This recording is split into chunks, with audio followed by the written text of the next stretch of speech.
2 కొరింథీ 7వ అధ్యాయము 6వ వచనము. అయినను దీనులను ఆదరించు దేవుడు తీతు రాక వలన మమ్మును ఆదరించెను. హల్లెలూయా. తీతు అనగా ఒక సేవకుడు.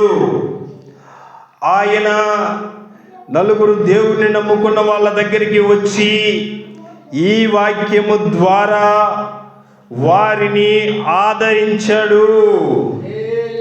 వాక్యమును బట్టి వారిని ఆదరించిండు. హల్లెలూయా. ద్వితీయోపదేశ కాండము 8వ అధ్యాయము 2వ వచనము. మరియు నీవు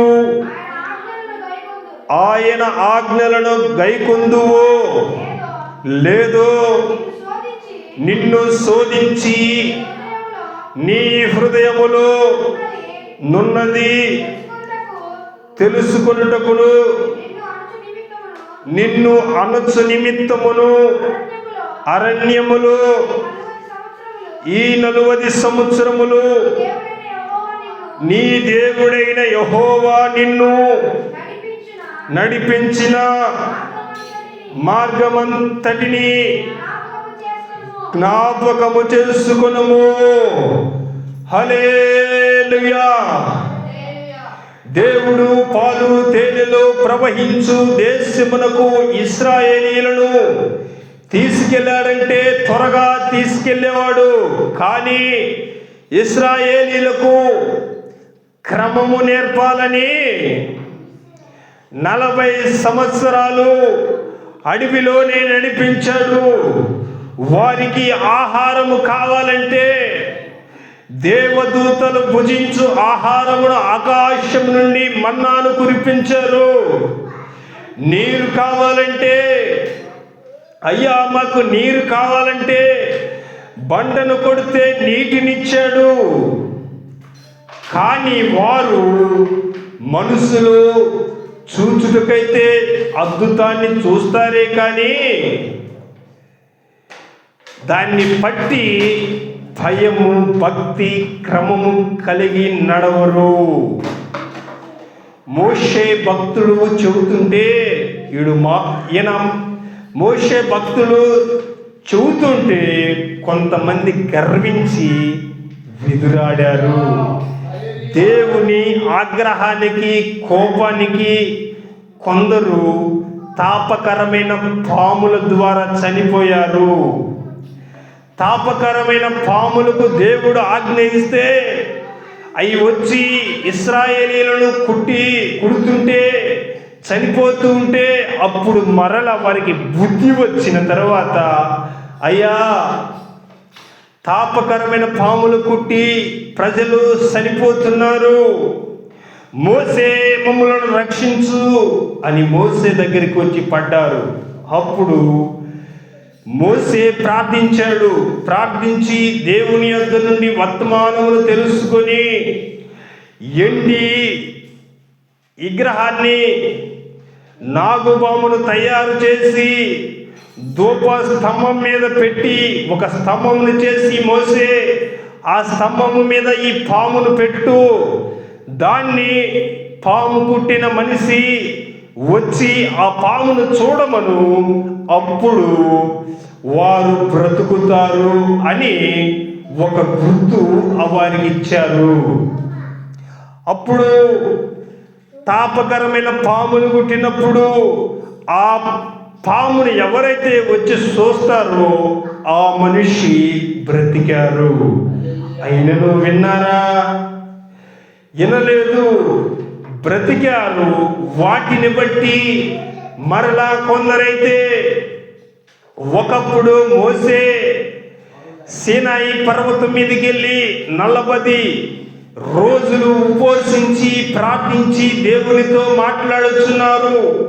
ఈ ప్రజలకందరికీ కట్టడగా వీరందరినీ కట్టడగా ఒక ఆజ్ఞలను బట్టి నడిపించాలని దేవుని దగ్గర ఆజ్ఞలను తీసుకుని రావాలని చెప్పి దేవునితో మాట్లాడుతూ ప్రార్థిస్తూ ఉన్నప్పుడు మోసే ఈ ప్రజలు ఏం చేశారంటే, ఇశ్రాయేలీలు ఇంతకు ముందు సొమ్ము పెట్టుకోవచ్చు, కానీ వారి ఒంటి మీద సొమ్మును ఒలుసుకొని బొల్లావును తయారు చేసుకున్నారు.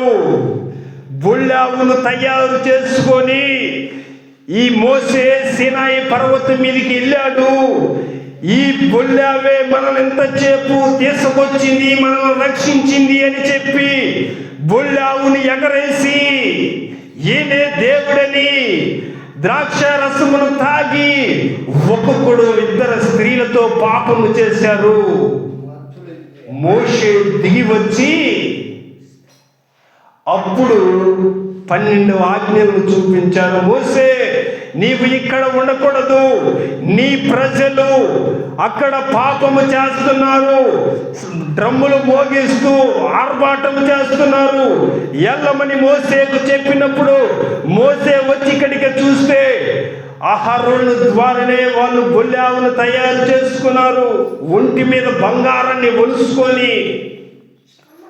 అప్పుడు మోసే కోపముతో రగిలిపోయి 10 ఆజ్ఞలను చూపించి 10 ఆజ్ఞ, ఇదిగో దేవుణ్ణి నమ్మిన వాళ్ళు ఎవరో వారే నా పక్కకు రండి అనగా, దేవుణ్ణి నమ్మిన వాళ్ళు ఈ పక్కకు వచ్చారు, మోషేకి నమ్మని వారు వెనక ఉండిపోయారు. మోసే కోపముతో ఆ 10 ఆజ్ఞల పలకను విసిరేసి దేవుడు భూమికి ఆజ్ఞ ఇస్తే భూమి ప్రజలను మింగివేసింది. అక్కడి నుంచే బంగారము నిషేధించబడింది. ఇదిగో నేను మీతో ఉంటే సంహరించకుండా ఉండాలంటే ఇక మీదట మీరు బంగారాన్ని పెట్టుకోకండి అని ఇశ్రాయేలీయులకు అప్పుడు దేవుడే చెప్పారు. హల్లెలూయా, హల్లెలూయా. చూడు, ఆ బంగారము అంతకుముందు అందరూ పెట్టుకోవచ్చు. ఆ బంగారం కొరకు ఫరోను తెగులతో బాధ పెట్టారు.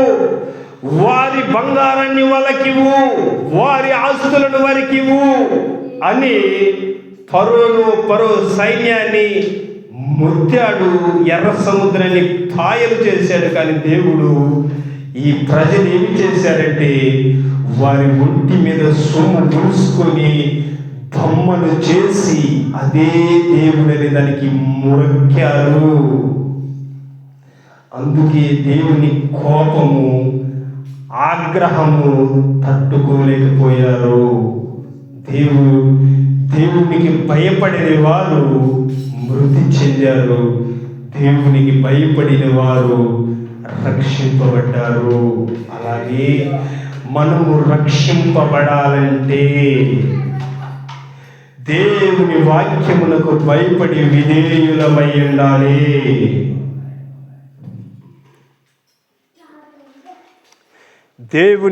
దేవుని వాక్యమునకు భయపడి ఉండాలి. ఆయనకు విధేయులమై నడుచుకోవాలి. ఆయన వాక్యముని విని భయము, భక్తి కలిగి నడుచుకోవాలి.